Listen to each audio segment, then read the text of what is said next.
It was very similar to humans, but other cats didn't. Just as Yi Hao and the others had said, this black cat was different and could not be judged by common sense. While Boss Kai was analyzing Jing Tan's expression when he was eating the new dish, Jing Tan went downstairs through the window. He didn't expect to hear someone calling his name after just a few steps. He looked back and saw Feng Baijin coming out of the food taste. After school at noon, Feng Baijin came to the food taste for lunch. He liked the food very much. He ordered it too late, so his order number was at the back. He came and waited for a while before he got the food. He didn't have any classes in the afternoon, so he could afford to wait. He didn't eat here because the seats were already full. He didn't expect to see the familiar cat when he came out with the food. He shouted to confirm, and it was really the cat. Feng Baijin knew that the black cat often came here and had many acquaintances, so he didn't think much about it. He put the food in the trunk of his scooter and was ready to go back. He looked up and saw the black cat running towards him. Feng Baijin's first thought was that the food in the trunk had attracted the cat's attention. However, when he saw Jing Tan jump on the scooter but didn't scratch the trunk, he didn't say anything. He understood that the cat wanted to hitch a ride. After eating, Jing Tan was a little lazy and didn't want to leave. He wanted to walk slowly back, but since he met Feng Baijin, he didn't want to continue walking. He wanted to hitch a ride. Feng Baijin rode the scooter into Chuhua University. Since the cat behind him didn't get off, he took a detour to the eastern courtyard. When he passed by a road, 2 cat meows came from the forest. Jing Tan knew which 2 cats it was as soon as he heard it. Feng Baijin obviously knew as well. Feng Baijin stopped the scooter and shouted towards the forest. "Hu Zi, time to eat." Why didn't he shout, "Time to go home"? Because Feng Baijin knew that the attraction of "time to go home" was definitely not as attractive as the words "time to eat." As long as he shouted, "Time to eat," even if Hu Zi was in the middle of a fight, he would come over immediately. Sure enough, as soon as Feng Baijin shouted, the aggressive cat meows stopped. Jing Tan had already jumped off the scooter. It wasn't far from the eastern courtyard, so there was no need to take up space. Whoosh! A gray shadow jumped out from the grass. Compared to the appearance Jing Tan saw in the morning, Hu Zi now had 2 more scratches on his body. Originally, his attack power was slightly lower than peanut candy. His fur was also short, so he didn't have much defense power. This was why this guy lost 9 out of 10 times. Feng Baijin looked at the wounds on Hu Zi's body and felt helpless. The wounds weren't deep. He just needed to rest at home for a few days. Hu Zi's recovery ability was very strong. This was the first time Feng Baijin had raised a cat. The experience of raising a cat was full of tears. He didn't care about it scratching tables, doors, and smashing things. As for the fact that many people said that cats would give gifts, Feng Baijin would definitely laugh. Can you imagine the feeling of waking up early in the morning and finding a fat mouse that was played to death next to your pillow? That feeling was simply F***ck. A mouse in the house. The house was cleaned very well, so there shouldn't be so many mice. Aunt Li, who was in charge of housework at Feng Baijin's place, was still puzzled. Until one day, when she was walking in the neighborhood, a resident saw her and greeted her with a smile. "Your cat must be very patient. It caught all the mice in my house." While Feng Baijin was thinking, Hu Zi had already jumped onto the scooter's trunk and meowed. "Go back and eat your cat food. It's not suitable for you. The taste is too strong." Feng Baijin picked up the cat on the scooter's trunk and put it in the basket in front of the scooter. Hu Zi also cooperated. He squatted in the basket, put his chin on the side of the basket, and looked down at Peanut Candy who jumped out from the grass. Peanut Candy stared over there and wagged her tail vigorously. The meaning of a cat wagging its tail was different from that of a dog. A dog wagged its tail when it was in a good mood, but a cat wagged its tail when it was happy. There were many meanings in a cat's tail wagging. Different amplitude and strength reflected different emotions. It could be thinking about something, or it could be angry. For example, Peanut Candy was wagging her tail for the latter. Feng Baijin was talking to Jingtan and Wuxia about not eating dead rats. As soon as he saw Peanut Candy, he didn't say anything and just drove away. Every time Feng Baijin saw Peanut Candy, he would take a detour. He couldn't help it. His cat attracted hatred, and he also suffered. Peanut Candy could chase cars for a long distance. The few claw marks on Feng Baijin's scooter were made by Peanut Candy. Feng Baijin's family always thought that it was Wuxia, or else they would be even more worried. Peanut Candy didn't even care about Xiaoguo, let alone Feng Baijin, who had no relationship with him. Every time he saw Peanut Candy, Feng Baijin was scared witless. However, probably because Jingtan was here, Peanut Candy didn't chase after him this time. After Feng Baijin and the others left, Peanut Candy was no longer that unapproachable. It became a harmless and well-behaved cat again. It walked in front of Jingtan and wanted to rub against him. Jingtan ignored it. He brushed Peanut Candy's long fur and didn't see any wounds. As for Feng Baijin's warning about not eating dead rats, Peanut Candy really didn't seem to have touched them. He hadn't touched them since he was young, so he didn't know if he could smell something wrong. Speaking of dead rats, in the early years of the Jiaopa, in order to prevent Jingtan from dying like the two cats in the yard who ate dead rats, the Jiaopa trained Jingtan. From several types of rodenticides to dead rats, Jingtan knew a little bit about them. The Jiaopa also dissected several dead rats that had been poisoned by different types of rodenticides. Jingtan watched the whole process, but it was still disgusting. Later, when he found out that Jingtan never ate rats, the Jiaopa didn't worry about that anymore. There were many people who raised cats in the countryside. Cats, dogs, and even children were raised half-free. In order to prevent accidents, not many people used rodenticides. However, in the city, there were many people who used rodenticides. The density of the residents was high, and relationships weren't that good. If one family didn't use rodenticides, other families would have plenty of them. Who would care if one family raised a cat? Therefore, many people who raised cats were worried about the problem of poisoned rats. However, the good thing was that it seemed that almost no one in the yard used rodenticides. The poisoned cats were only poisoned after they ran far away. This day, Jingtan walked to the smell of food again at noon. He climbed through the window and entered Boss Kai's lounge.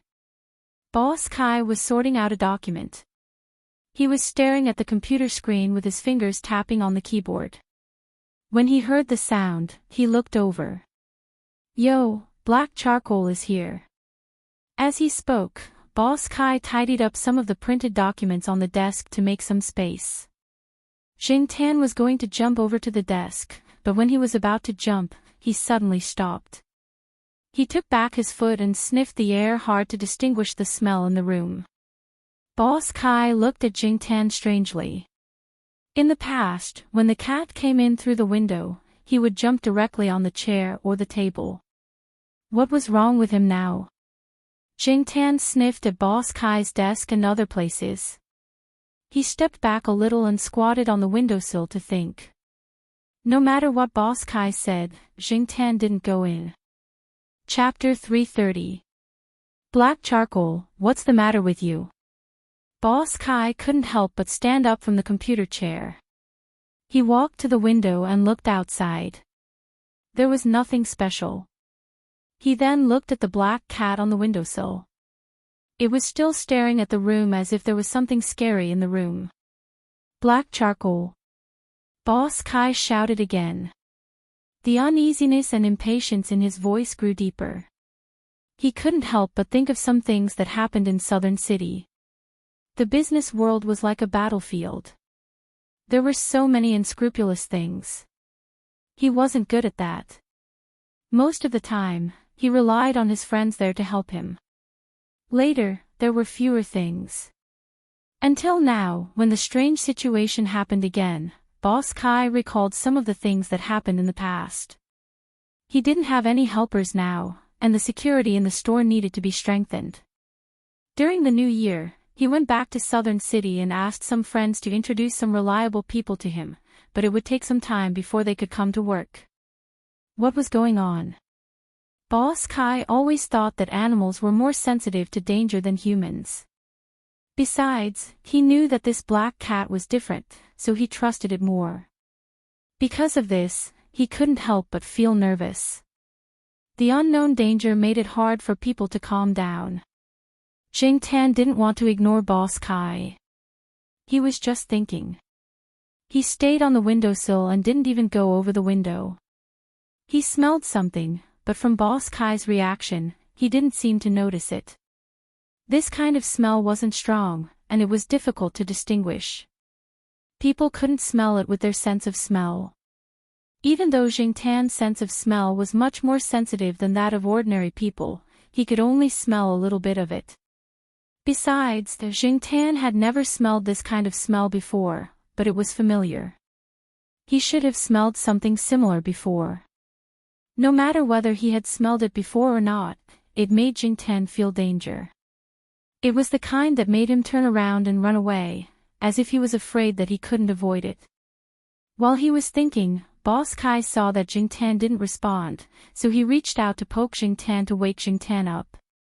But when Jing Tan looked up and saw the fingers coming closer and closer, he hurriedly retreated. Unfortunately, there was no space behind him, and he slipped and almost fell from the second-floor window. If it wasn't for his quick reaction and holding onto the edge of the window, it would be hard to say what would have happened. Seeing Jing Tan acting like this, Boss Kai looked at his hands and felt even more uneasy. Although this cat was not very approachable, it was okay to poke it occasionally. It was not like this cat was avoiding the god of plague. He didn't know if he was overthinking things, but his growing uneasiness was real, and he couldn't calm down to think about many things. After a few seconds of silence, Boss Kai called the manager of the store and told him that the store would be closed in the afternoon for internal renovations. The customers who made reservations in the afternoon would call the store one by one to apologize. Those who wanted a refund would get a refund. Those who didn't want a refund would get additional compensation or an extension of time. The manager definitely knew what to do. Otherwise, he wouldn't be able to be the manager. After the call, Boss Kai made a few more calls. Jing Tan listened and guessed that Boss Kai was going to ask someone to come over and check on the store. In fact, Boss Kai could also secretly ask someone to check on the store first and keep the store open. But he was afraid that if something happened, the store would be ruined. The loss would be much more than the profit he made in the afternoon. The store was his years of hard work. Of course, Boss Kai wasn't worried about the food. Because he had been framed in Nanjing City, he had put a lot of effort into the cleanliness of the kitchen. Whether it was the purchase of the food or the purchase of the food, there were people in charge of it. After the food was delivered, there were also people in charge of testing for pesticide residues. Even the tap water was checked.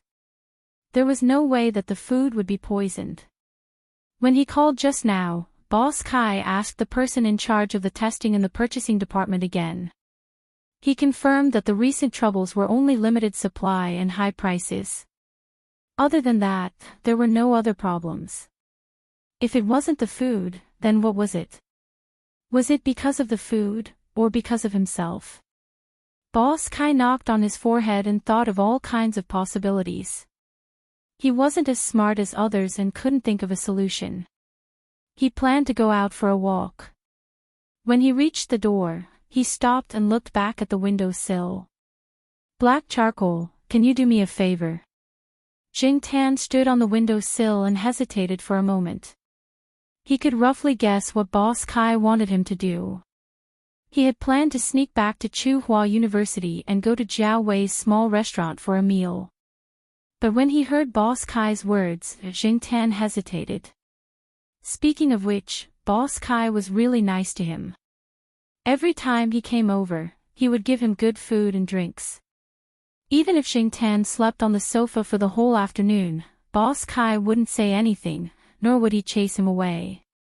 Thinking about it this way, Jing Tan felt that she would be too heartless if she were to slip away. Since the other party was so nice to her, it was only right for her to help out now that she was in trouble.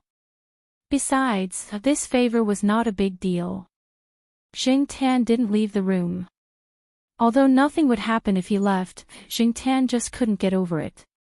He jumped down from the second floor and followed Boss Kai to the front door. It was the peak hour in the restaurant. People were coming and going. Some of the customers knew Boss Kai, but not many of them. They just greeted him when they saw him. Boss Kai felt that the muscles on his face were stiff from smiling. No one knew how uncomfortable he was in his heart. When he saw the black cat not far from the door, Boss Kai was slightly relieved. It was good that the cat didn't leave directly. There was a sign on the door that said it was closed in the afternoon. Many people asked about it, and the manager explained it with a polite smile. Everything was normal. Boss Kai led Jing Tan into the restaurant and walked around from the side. At this time, many people were eating happily. Some were staring at the menu in their hands, and some were chatting with their friends while waiting for their food. Jing Tan walked against the wall. With Boss Kai blocking him, few people noticed him, and few were interested in looking at him. Jing Tan didn't care about the people around him. He carefully identified the smell in the room. He didn't know if it was because the smell of the food was too strong, or if it wasn't there in the first place. In short, Jing Tan couldn't smell the kind of smell in Boss Kai's lounge. He walked around the hall on the first floor, and then went up the stairs to the second floor. There were many small rooms on the second floor. People sitting in the small rooms wouldn't notice Jing Tan. Only people walking around in the corridor would notice him. At this time, Boss Kai didn't care about those things. Someone he knew asked Boss Kai why he let a cat walk around here. Boss Kai made up a few excuses, and the other person didn't really care about these things, so he didn't ask more. Jing Tan walked around the second floor. Just like the first floor, he didn't smell that kind of smell. He thought that the smell was too faint to distinguish, and it was probably suppressed by the smell of the food. Besides, there were so many people walking around, and all kinds of smells were mixed. It was reasonable that he couldn't recognize it. Thinking that maybe he didn't recognize the smell, Jing Tan suddenly stopped and looked at a table next to him. Boss Kai saw that Jing Tan didn't have any special reaction from the first floor to the second floor, and he relaxed a lot. This meant that there was no problem with the place where he ate, and the customers wouldn't be affected. Was it only his room that had a problem? Was there really someone who wanted to deal with him?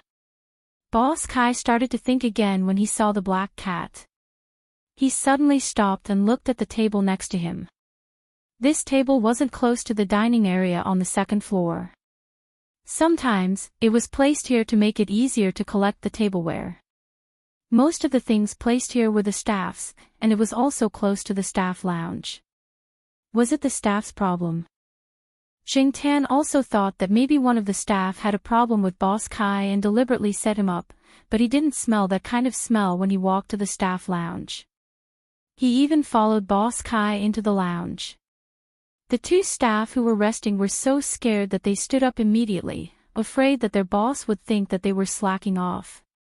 Staff lounge, no problem. In that case, after walking out of the staff lounge, Boss Kai looked at the small room next to him. It was the resting place for the cleaners. Because there weren't many waiters, it wasn't big. Opening the door, Jing Tan followed Boss Kai into the room. At this moment, there were only two middle-aged women waiting for their shift. There were all kinds of cleaning supplies on the shelves. Every cleaner had their own cabinet, where the cleaning supplies were placed. Different people were responsible for different places. If there was a problem, they would go to the person who was responsible for that place at that time. Seeing Boss Kai, the two cleaners were very restrained. They didn't look like the kind of people who were good at flattery. They did a good job in the last few months at the end of last year without any problems. Moreover, they had a lot of experience in this field before and hadn't been reprimanded by their previous boss. It could be seen that they had done a good job in cleaning before. Otherwise, they wouldn't have been retained until now. There was no change in the number of cleaners this year. Boss Kai smiled stiffly and talked to the two cleaners. He knew that one of them was the one who cleaned his room this morning. If he looked carefully, he could see a bit of guilt in this person's eyes. However, Boss Kai didn't think that this person would harm him. Some people would try to get some benefits in private. As long as it was within the acceptable range, Boss Kai wouldn't pursue it. This was also a kind of balance. While chatting with the two cleaners, Boss Kai also paid attention to Jingtan until he saw Jingtan stop in front of a cabinet. Whose cabinet is that? Boss Kai pointed at the cabinet and asked. Boss. It's mine. The one who was responsible for cleaning Boss Kai's room in the morning said. He looked very nervous. No matter how good Boss Kai's temper was, he couldn't hold back a smile now. Open the cabinet. Boss Kai said. The two cleaners thought that Boss Kai was checking on them, so it was reasonable for Boss Kai to do a spot check and check the equipment. However, when they saw the look of panic on the cleaner's face, Boss Kai's calm face darkened. The cleaner opened the cabinet and showed Boss Kai the cleaning tools inside. At the same time, she took the initiative to admit her mistake. She sold the cleaning agent in the store and used the cheap cleaning agent in her own house. The cleaning agent in the store was of good quality, and the price was much higher than that of ordinary cleaning agents. Many cleaning agents outside cost 3 to 5 yuan for a 500 g bottle, but the cleaning agent in the store cost 30 to 50 yuan for a bottle. Jing Tan looked at the middle-aged woman who tried her best to admit her mistake. What she said should be true, but Jing Tan did smell that kind of smell from here. This person's cabinet smelled different from other cabinets, so he didn't want to go near it just now. Jing Tan looked at the middle-aged woman's hands. It was a pair of hands that had worked hard. They were old and wrinkled, indicating that this person often did low-level work. At the same time, Jing Tan also noticed that the cleaner's fingers, which were tugging nervously, had white stripes on them. They were different from the half-moon marks on a normal person's fingernails. Chapter 331. In fact, when Jing Tan came in, he smelled the smell that made him very uncomfortable. It was slightly stronger than the smell in Boss Kai's lounge, and the source of the smell was the nervous cleaner. Looking at the cleaner's fingernails, Jing Tan didn't know whether this auntie knew she was in a very dangerous situation. In addition to the cleaning tools, the store distributed cleaning clothes and shoes. The cleaner at work would put her clothes in the wardrobe. Jing Tan could smell the stronger smell from the wardrobe. Of course, it was only relative. People might not be able to recognize it with their sense of smell. Jing Tan couldn't tell Boss Kai in detail. Moreover, Boss Kai had realized that there might be something wrong with the bottle of cleaner, so he took action quickly. In the afternoon, the food flavor store was closed, and the door was closed. When people outside walked past, they could hear some knocking and the sound of an electric drill. Looking at the renovation sign hanging outside, they didn't think much about it. Many stores would renovate on weekdays, so that they could make a better profit on weekends. In the food flavor store, there was indeed work going on. Boss Kai had noticed some places that needed minor repairs, and the layout also needed to be adjusted slightly. After all, people had different habits in different places. This was a good opportunity to tidy it up. His lounge was the main place for the renovation, and it needed to be completely cleaned and redecorated. Jing Tan didn't go back in the afternoon. He stayed there and watched Boss Kai look for help. Boss Kai's hands were shaking when he received the test results. The several highly toxic heavy metals made him panic. The test results showed that some of them were insecticides. Nowadays, many people didn't use those heavy metals to grow vegetables or kill insects. Many countries had even reduced or stopped using them, but some places still used them. As for how the insecticide got into the cleaner's bottle, even the cleaner herself didn't know. If they really wanted to harm you, they wouldn't spray this kind of cleaner. That way, the toxicity would be reduced a lot, and the effect would be slower if they sprayed it here. To achieve their goal, it's better to spray the insecticide directly, the friend who helped Boss Kai with the test said to Boss Kai. According to the cleaner, she felt that Boss Kai was a good person. She felt bad for taking advantage of Boss Kai in private. When she was cleaning, she even wiped Boss Kai's keyboard and computer hard. This was also the reason why Jingtan avoided Boss Kai's hand, because Boss Kai's hand had the same smell. Thinking about it, if the bottle of detergent was replaced with the kind of insecticide that didn't have any smell, the computer, keyboard, desk, sofa, window, and other places that Boss Kai came into contact with every day would be covered with poison.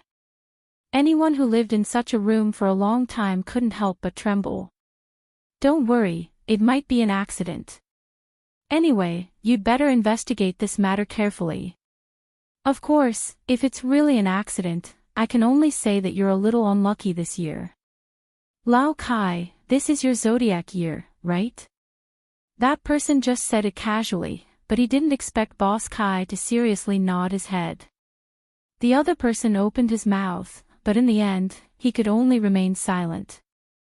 Although he usually joked with others that his zodiac year was a little unlucky, he didn't think so in his heart. He didn't believe in those things, because his zodiac year didn't have any big ups and downs. However, it was hard to say for Boss Kai.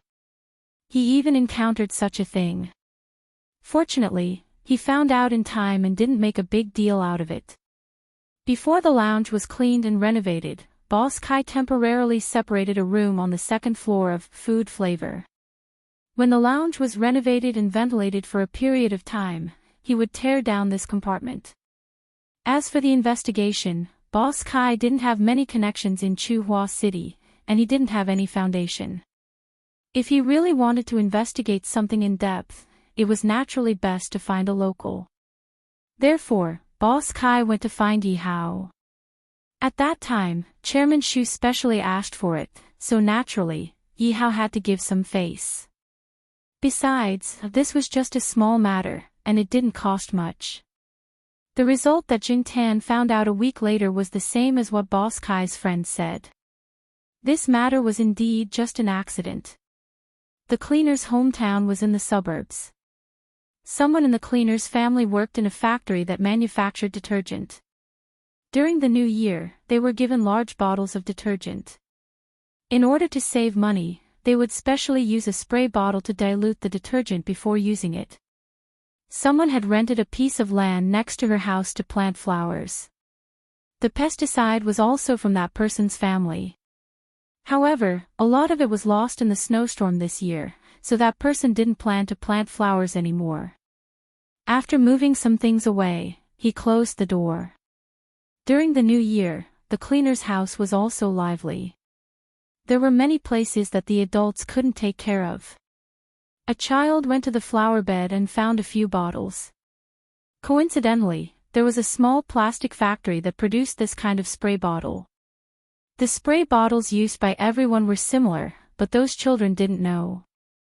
Seeing that the color was not bad, they thought that it was the same as their own detergent, so they took it back and sprayed it everywhere. As it didn't have a strong smell, no one paid attention to it. Later, when the child didn't play with it, he directly put it on the table. After that, someone mistakenly thought that it was their own detergent and wanted to empty a few bottles to store other things. All of them were gathered into a large bottle and poured out from the large bottle whenever they wanted to use it. At that time, the adults were too busy, so this work was done by the children. The children didn't notice the difference in viscosity between the bottle of pesticide and their own detergent. After pouring it directly into the undiluted large bottle, they ran to play. Because of this, from then on, all the detergents used in the cleaner's house were mixed with insecticides. Although the toxicity of the insecticides was reduced a lot, the house, especially the room where the cleaner lived, had been sprayed everywhere by the kid who took the insecticides from the flower bed. Therefore, the toxicity of the insecticides was much higher. This was a slow process of poisoning. Their daily breathing, skin contact, and so on would all poison them. However, during this process, the cleaner didn't notice it. Perhaps there were some symptoms of poisoning, but they didn't care. Sometime after the new year, the cleaner came to the city and also brought 2 bottles of detergent. He cleaned at food flavor for a period of time. Because his family members were sick and he was short of money, he set his eyes on the detergent that was given out by the shop. Each bottle was worth dozens of yuan. A few days after changing the detergent, Jingtan came across it. Pesticides and rodenticides were things that the Jiao Pa once talked about when he taught Jingtan a lesson. That day, when Feng Baijin mentioned the dead rat, it also reminded Jingtan of the memory from a few years ago. That was why he was able to quickly recognize the threat when he jumped out of the window. He just wasn't sure what it was. After all, there were many kinds of pesticides and rodenticides. Even if some of them looked the same and people smelled the same, a cat's sense of smell could still distinguish the differences. After learning the truth, Yi Hao talked to Boss Kai and sighed. That guy always gets into trouble. He's a troublemaker. The guy and troublemaker that Yi Hao mentioned were obviously referring to Jingtan. If Jingtan had been there, Yi Hao might not have said these things. However, at that time, Jingtan wasn't there. Boss Kai didn't think that it was Jingtan's fault. This incident was an accident. Since it happened to him, he could only blame it on his bad luck. Even if the poison used in his lounge wasn't very toxic, what if it had been used for a long time? Who could guarantee that he would be safe? Besides, he was running a food store. This kind of store was most afraid of being involved with poison. Even the slightest incident could affect the whole business. It's not causing trouble. It's blocking disasters, Boss Kai said. Yi Hao recalled what had happened in the past. Indeed, he did feel that way. Speaking of which, ever since the taste of food was introduced, that cat hadn't come to victorious return for a long time. If he ran into it again, he would have it walk around and see if it could block any potential disasters. Jingtan was completely unaware of Yi Hao's thoughts. After the incident at Boss Kai's, the number of times he went there had decreased. In the past, he would go there for a meal every 2 days. Now, he would go there once a week. It wasn't that Jingtan was afraid that the poison in Boss Kai's lounge hadn't dissipated. He had learned from Boss Kai's friend who was in charge of testing that the poison in the lounge wasn't very toxic. It was just that the smell at the time reminded him of something bad, and he felt threatened. But now, Jingtan didn't go there as often because Boss Kai's lounge was too small.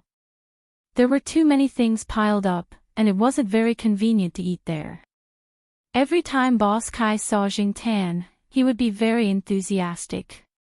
Whenever Jingtan went there, he would have someone prepare a meal for him. Boss Kai felt a lot more at ease with this cat around.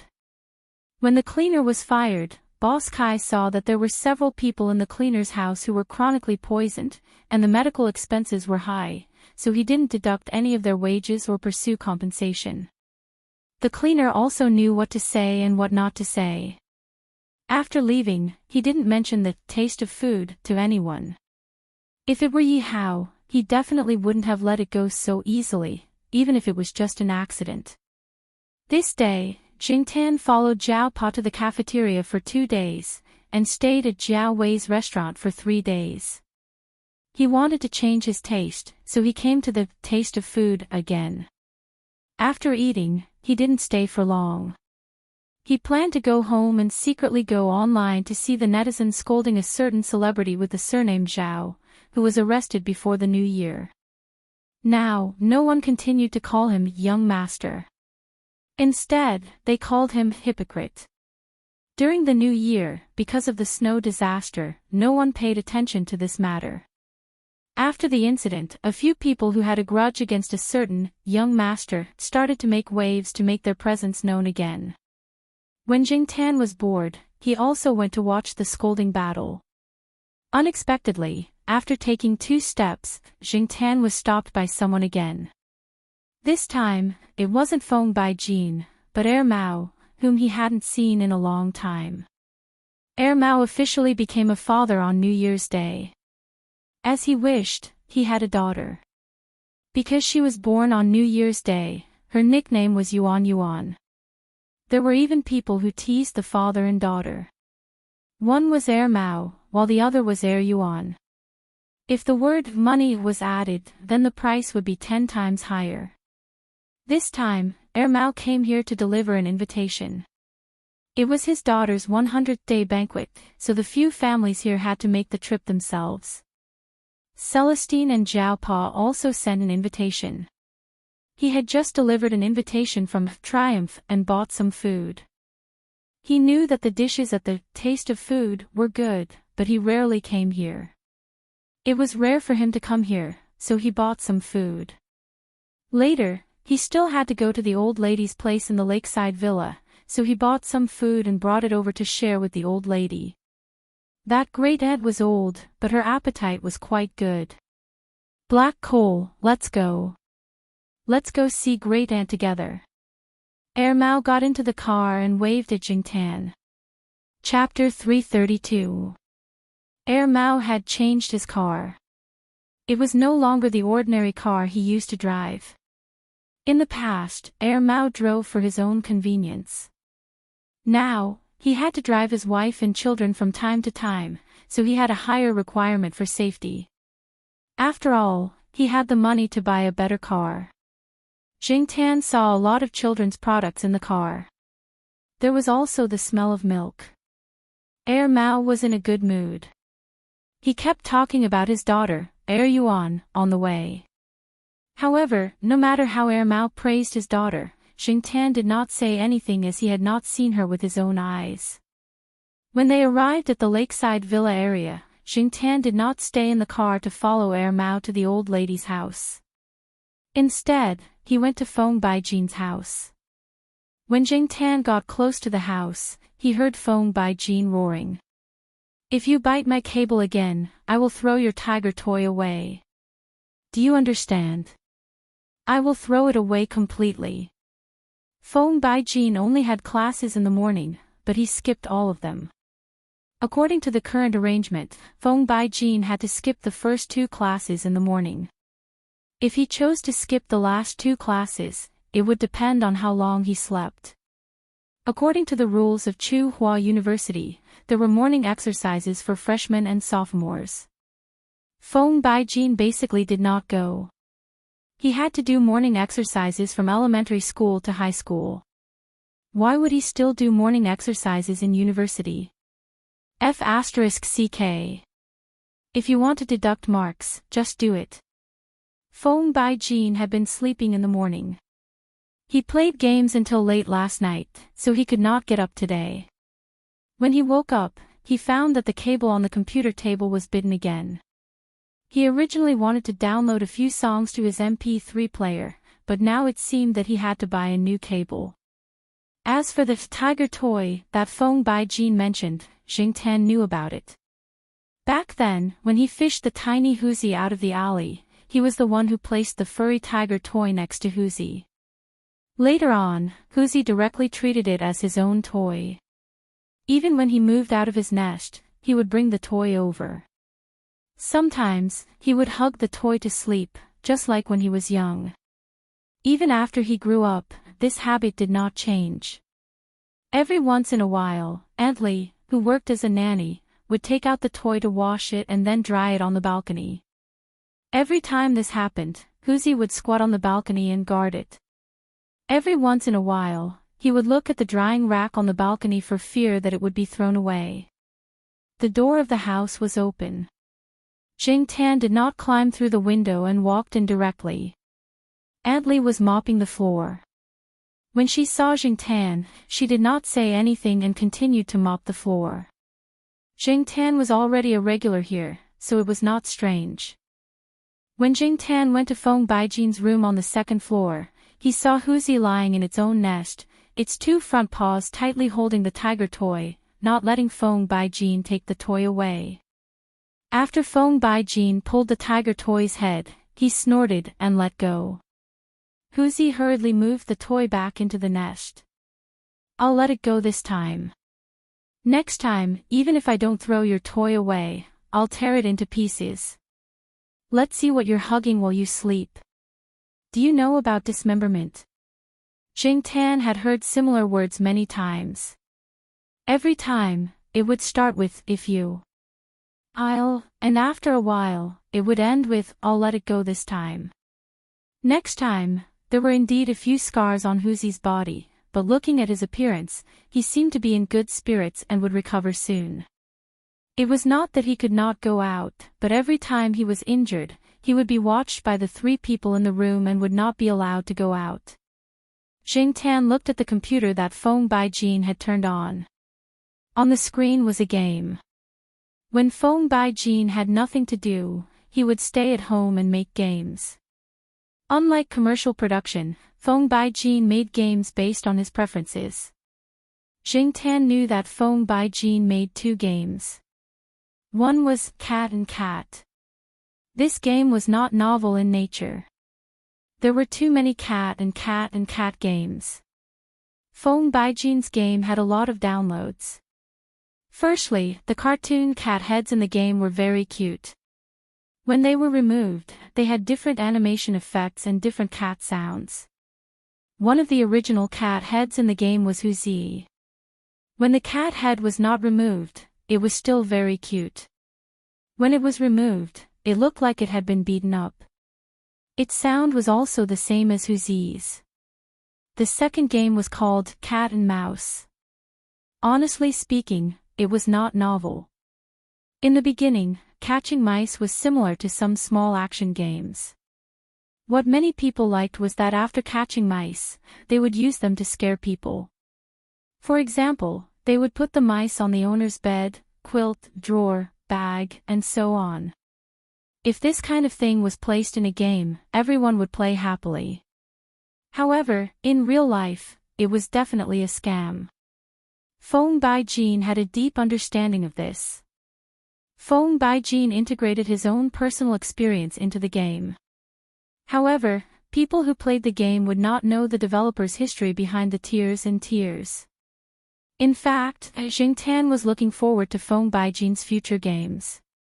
These were only his own practice works. Many things were not perfect. It was hard to say what would happen in the future. It seemed that Feng Baijin might develop further in this direction. When he went downstairs and went out, Emily was sitting on the sofa on the first floor drinking tea and watching TV. She was holding a teacup and wearing a red bracelet on her wrist. It was a very simple kind of bracelet made of red string. Aunt Li was probably in her zodiac year. Jing Tan had not seen her wear it before. After leaving Feng Baijin's place, Jing Tan went to the old lady's place to take a look. He squatted not far away and waited for Mao. He did not want to go to the old lady's house. Every time he saw the old lady, Jing Tan always felt strange in his heart. He could not tell what the feeling was, so it was better not to see her. When he came, Mao said that they would go to Celestine's place to eat in the afternoon. He had already called the Jiao Pa, so Jing Tan did not go back.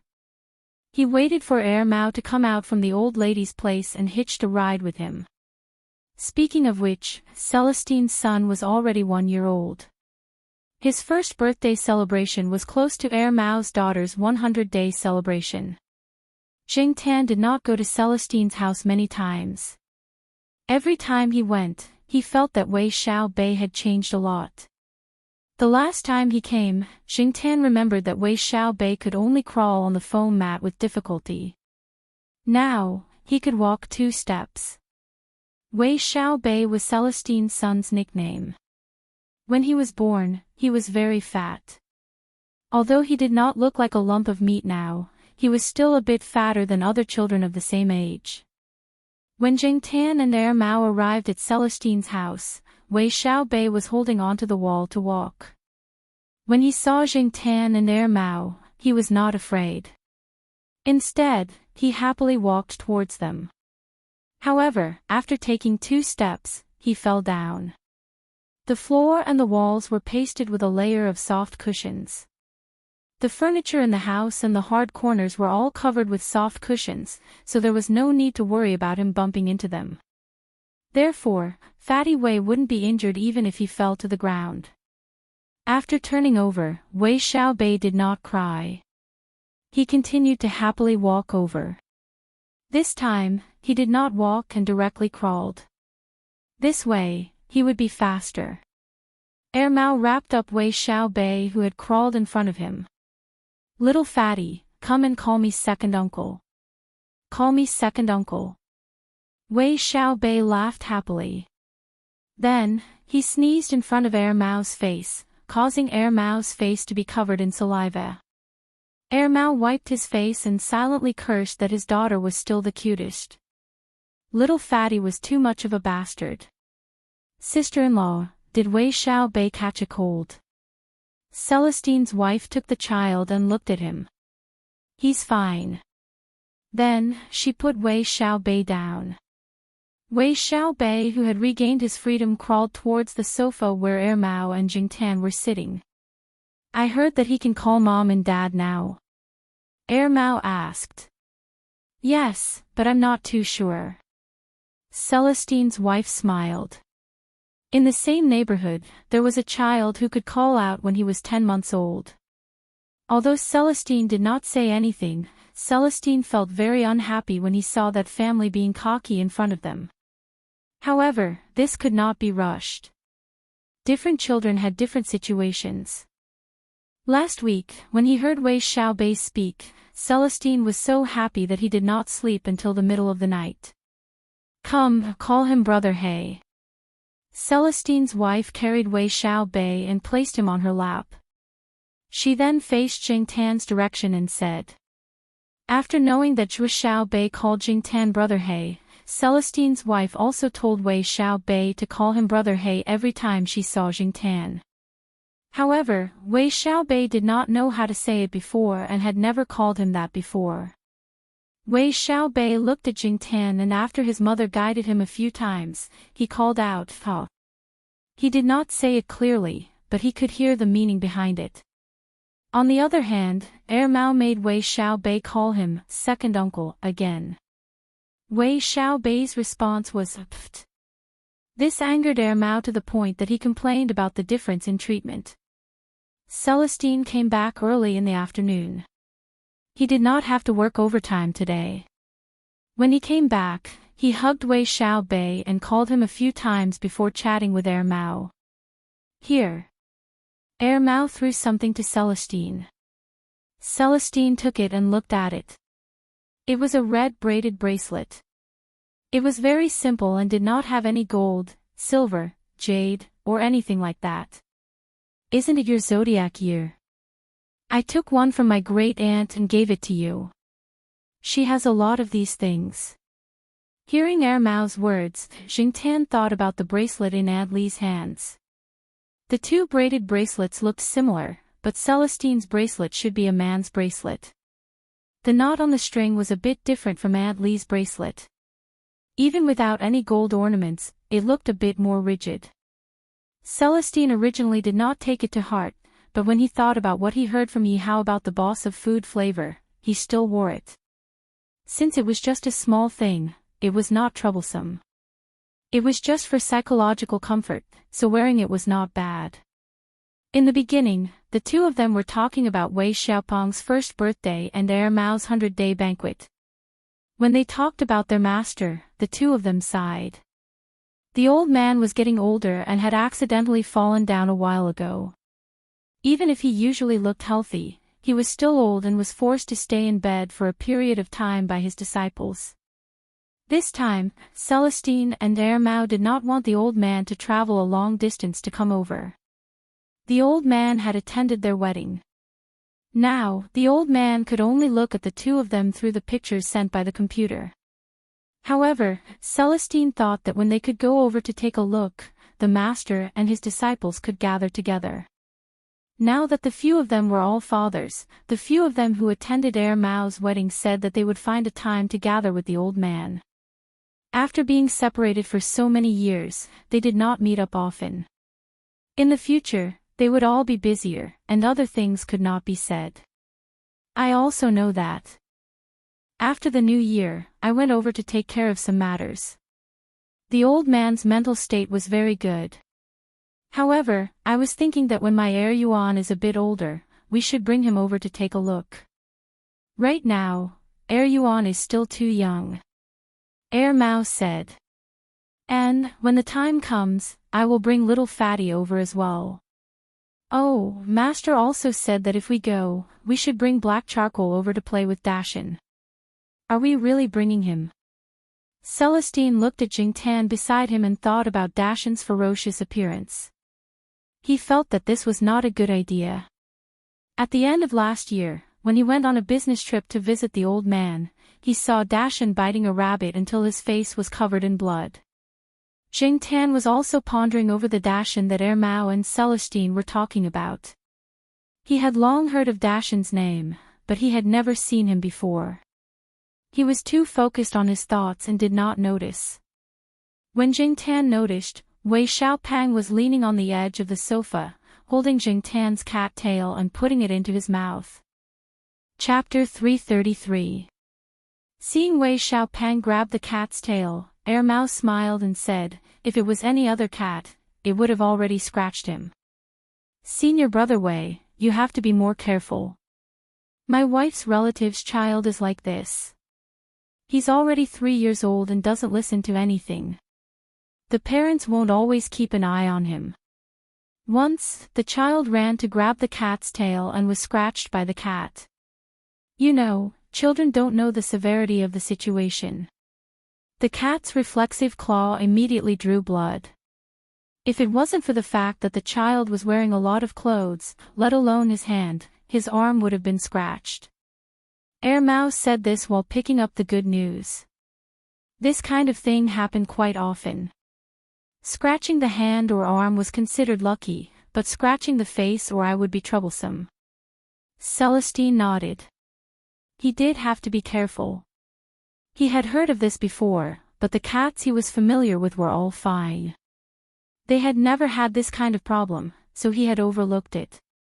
Now that he thought about it, he really had to put more thought into it. He couldn't let his son develop this kind of habit. He had to know what he could and couldn't do. After all, not every cat was a brother black.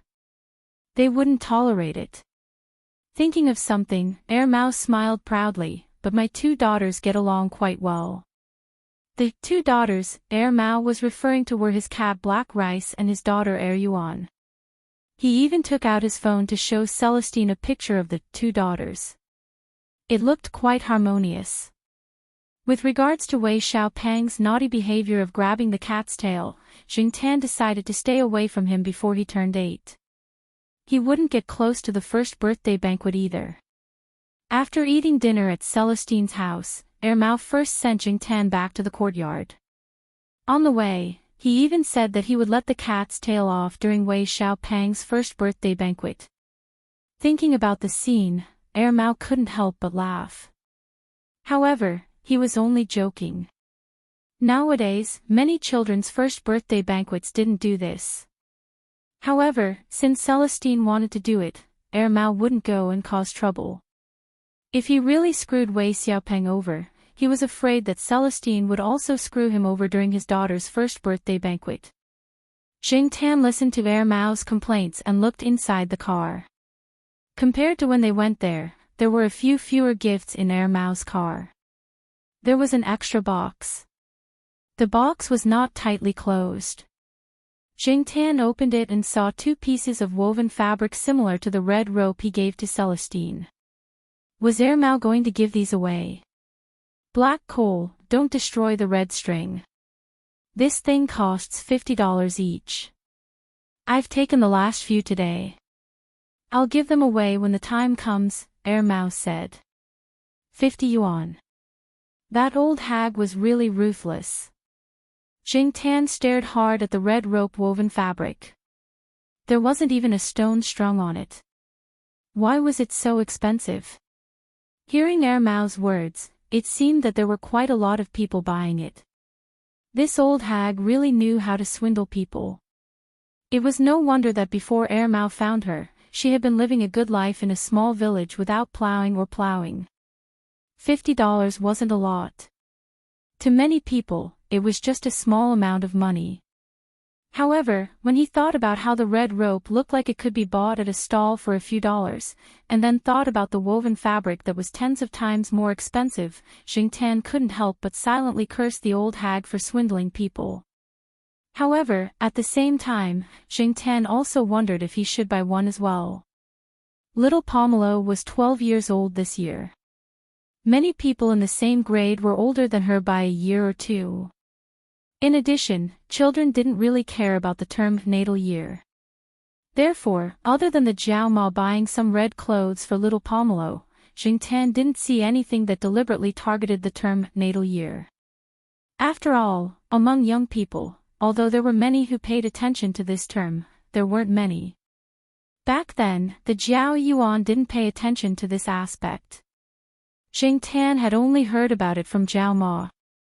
The Jiao Yuan didn't care at all. Things like wearing red underwear, the Jiao Yuan didn't do it. After Jing Tan got home, he rummaged through the drawer where he kept his money. Most of the money he saved before the new year was wrapped in red packets and given out. After the new year, he worked overtime a few times and got some more. Xiao Guo was also generous now. He didn't give out 50 yuan a few times. Basically, he gave out 100 yuan. After rummaging through the money and making sure that he had enough money, Jing Tan decided to go to the old lady's house to see if there were really a lot of people there like Mao said. This was the psychology of people. If everyone bought something, they would buy it too. On a good morning, Jing Tan went to the lakeside villa area and lay down on a tree near the old lady's house.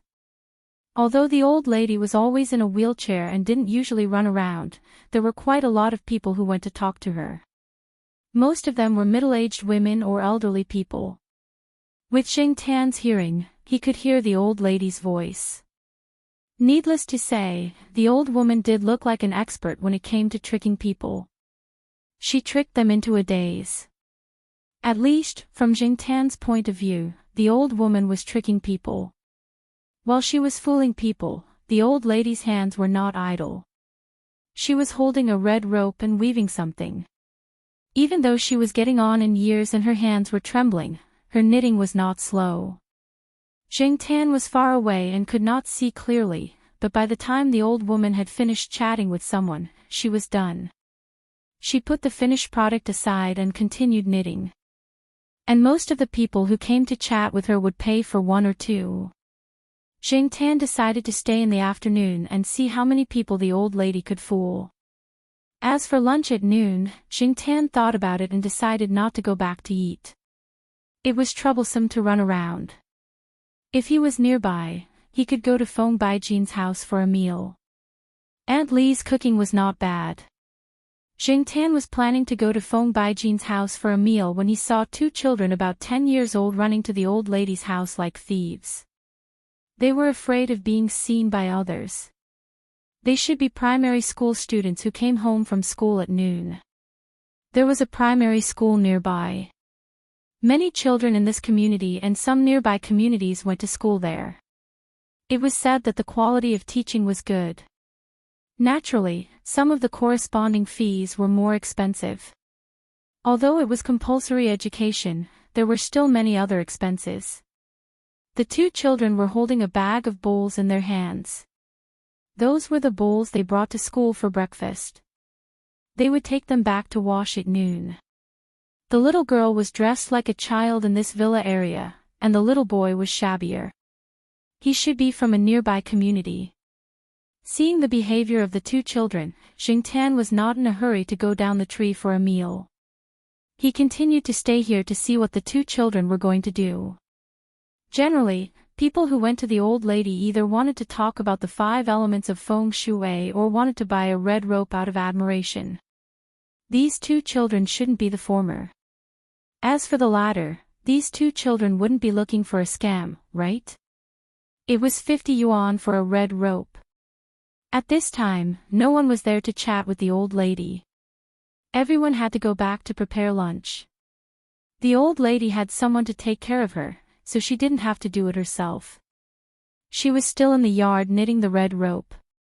The 3-legged cat was lying at the side, guarding the finished products. Granny Yang. The little girl stood at the gate of the yard and shouted politely. Xingtian heard from Mao that the old lady's surname seemed to be Ouyang, but he didn't know when it became Yang.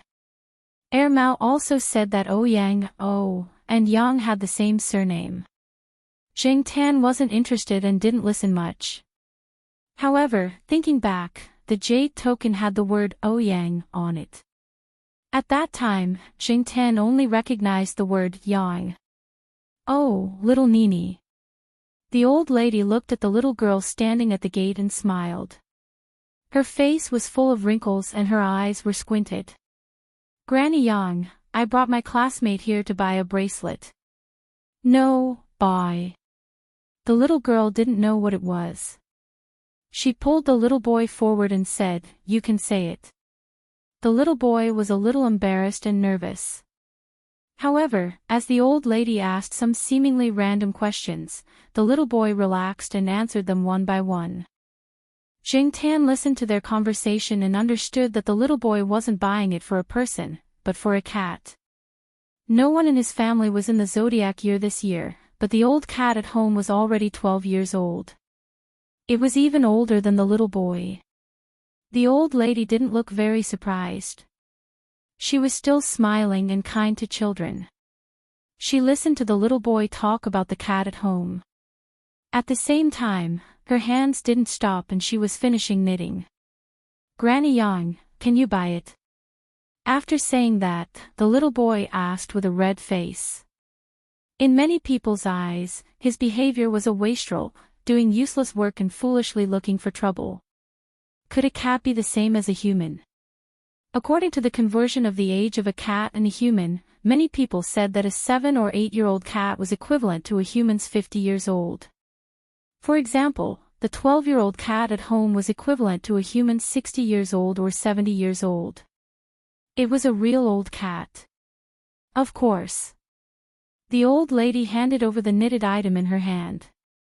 The little girl came over to take a look. Hey, it's different from the one I saw last time. To make sure, she looked at the bracelets in the box next to her.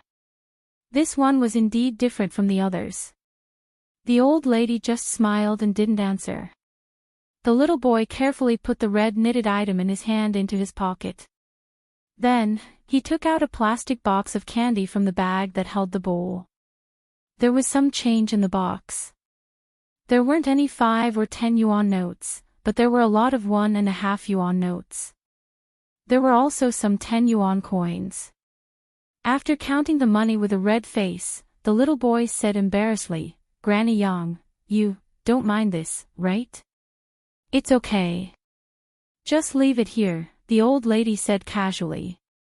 When leaving, the little boy turned back to look at the old lady. Granny Yang, I heard that the natal year is a hurdle. Will it pass this hurdle? Do you want it to pass this hurdle? The old lady asked. Of course. I heard that there was a cat in the north of the city that lived until it was over 20 years old. The little boy said excitedly.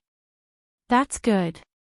The little boy was a little confused, but he soon smiled and waved to the old lady. We're leaving.